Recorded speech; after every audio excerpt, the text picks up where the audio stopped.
We were planning a visit. It had been a while. It was a relatively relaxed period in Jelly's schedule for once, and he wanted to spend a little time in Bamako, hanging out with me and visiting with the kids. Mariam had been surprisingly mellow recently. We were hoping we could have an uneventful week at this nice little hotel called Le Genet. Jelly had booked us adjoining rooms. We thought he could spend the afternoons with Issa and Farka at Mariam's house while I got some writing done, and then we'd have the evenings to spend together. When I booked my flight, I decided that instead of hanging out at Charles de Gaulle for a long layover, I'd spend one night at a hotel in Paris. It would break up the trip, and I'd arrive in Bamako less fried. On the RER into the city, I checked my BlackBerry. You already know what was on it. Nothing from Jelly. I dropped my stuff off at the hotel, met my old friend Susanna for dinner, texted Sandro before I went to sleep, and woke up feeling relatively refreshed for my flight to Bamako.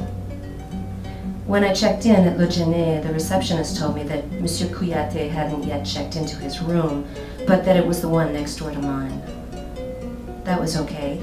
I wanted to freshen up anyway. I didn't text him right away. I figured he was with the kids and I wanted to respect his time with them.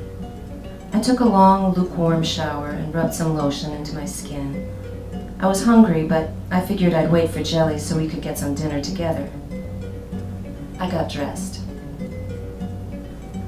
By 8:30, I was getting really famished. I'd been distractedly reading Petals of Blood, but I kept stopping to check the BlackBerry. I was starting to get a little pissed off. I told the receptionist to tell Jelly when he got in that I'd gone out to get something to eat. Things were just starting to warm up in the neighborhood. Nightlife in Bamako gets going on the late side. I wandered over to the Bar Bla Bla, which looked like one of the livelier spots in the quartier. There was a motley assortment of Rastas and Peace Corps types. I figured I wouldn't stand out particularly. I took a table in the corner and ordered the Capitaine Brochette with a Coke. There was a couple making out near the bathroom. He had her pressed up against the wall, and their kisses looked very sweet. She was fat and pretty, and he was very skinny. She smiled a lot between their kisses.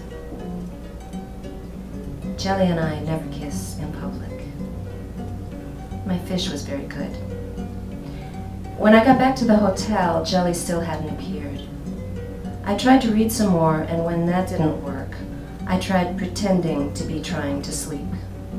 Then I got up, stripped down to my black lace panties, and posed in several provocative positions for myself in the full-length mirror. I looked pretty good. Then I tried to read some more. I finally gave in at 1 a.m. and texted Jelly the following message. Donne-moi un signe de vie. I checked the BlackBerry fairly obsessively for the next hour, then cried for about 5 minutes, brushed my teeth, washed off my makeup, put on some moisturizer, turned out the light, and got in bed. I have some vague recollection of irritably swatting at a mosquito buzzing around my ear shortly before I drifted off.